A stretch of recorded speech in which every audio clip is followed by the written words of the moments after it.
আসসালামু আলাইকুম, welcome to my channel শখের রান্না। আমার আজকের রেসিপি পেঁয়াজের ফুলকা দিয়ে আলু দিয়ে ভাজি। তো প্রথমেই নিয়ে নিতে হবে পেঁয়াজের ফুলকা। তো আমি এখানে পেঁয়াজের ফুলকা নিয়ে নিয়েছি। তারপর পেঁয়াজের ফুলকাগুলো সুন্দর করে কেটে নিতে হবে, একটু ছোট ছোট করে লম্বা করে কেটে নিতে হবে। তো আমি এই যে পেঁয়াজের ফুলকা আর আলু সাথে একই সেম করে কেটে নিয়েছি। আলু ওভাবে লম্বা লম্বা করে চিকন করে কেটে নিয়েছি। তো এখন সুন্দর করে ধুয়ে নিব। পেঁয়াজের ফুলকা আর আলুটাকে সুন্দরভাবে ধুয়ে নিয়েছি আমি। ধুয়ে 2-3 বার করে ধুয়ে পরিষ্কার করে নিয়েছি, যাতে কোনো প্রকার বালি বা কিছু না থাকে। তো এখন চলে যাব রান্নায়। তো প্রথমে আমি এর মধ্যে দিয়ে দিলাম হলুদ গুঁড়া, তারপর দিয়ে দিব লবণ পরিমাণ মতো, দিয়ে এবার চুলায় চলে যাব। চুলায় একটা কড়াই গরম করে নিব, নিয়ে এতে পরিমাণ মতো তেল দিয়ে দিব। তেলটা একটু গরম হওয়া পর্যন্ত অপেক্ষা করতে হবে।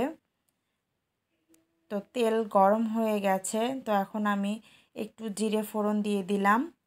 জিরাটাকে একটু ফুটতে দিতে হবে। যখন আস্তে আস্তে একটু করে ফুটবে তখন দিয়ে দিব পরিমাণ মতো পেঁয়াজ কুচি, রসুন কুচি এবং দিয়ে দিব কাঁচামরিচের ফালি। দিয়ে ভালোভাবে নেড়ে ভেজে নিতে হবে। তো আমি এই যে ভালোভাবে একটু নেড়ে ভেজে নিচ্ছিলাম। প্রথমেই পেঁয়াজ মরিচ একটু ভেজে নিলে মরিচটার ঝাল বের হয় এবং খেতেও খুব ভালো লাগে। তো এই যে আমার ভাজা ভাজা হয়ে গেছে, অনেকটা হালকা লালচে কালার চলে এসছে।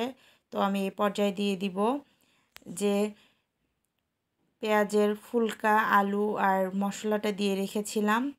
তো সেগুলো এখন আমি কড়াইয়ের ভিতরে দিয়ে দিব। দিয়ে নেড়ে সব জায়গায় লবণ হলুদ এগুলো মিশিয়ে নিব, যেন সম্পূর্ণ তরকারিগুলোর মধ্যে লবণ হলুদ ভালোভাবে মিশে যায়। তো এই যে আমি কিছুক্ষণ নেড়ে নিব, নিয়ে এবার একটু ঢেকে দিব সিদ্ধ হওয়ার জন্য। তো একটু পরে ঢাকনা ঢাকনা খুলে দেখব, আবার নেড়ে দিব। এই যে কিছুটা সফট হয়ে এসছে, দেখুন কতটা পানি বেরিয়েছে তরকারি থেকে। আমি কিন্তু কোনো প্রকার পানি ব্যবহার করিনি, শুধু ঢেকে রাখাতেই সবজি থেকে এতটা পানি বের হয়েছে।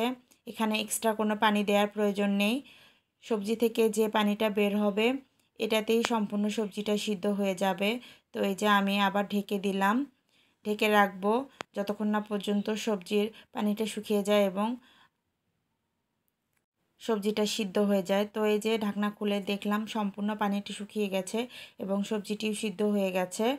তো এখন ঢাকনা খোলা রেখে একটু পরপর নেড়ে দিতে হবে, আবার একটু থেমে থাকতে হবে, আবার একটু পরপর নেড়ে দিতে হবে। এভাবে থেমে থেমে কয়েকবার নেড়ে নেড়ে ভেজে নিতে হবে তরকারিটি। ভেজে নিয়ে যখন একটু লাল লাল হয়ে যাবে তখন বুঝতে হবে তরকারিটা হয়ে গেছে। এই তরকারিটা খেতে অসম্ভব মজা। তো আমি এভাবে বারবার নেড়ে নেড়ে ভেজে নিব। এভাবে ভেজে নিতে নিতে এই দেখুন আমার সবজির কালারটা চেঞ্জ হয়ে গেছে, সুন্দর লালচে কালার চলে এসেছে। এই রকম কালার আসলে বুঝতে পারবেন যে সব ভাজিটা হয়ে গেছে। তো এখন আমি ভাজিটাকে একটি সার্ভিং ডিশে সার্ভ করে নিব।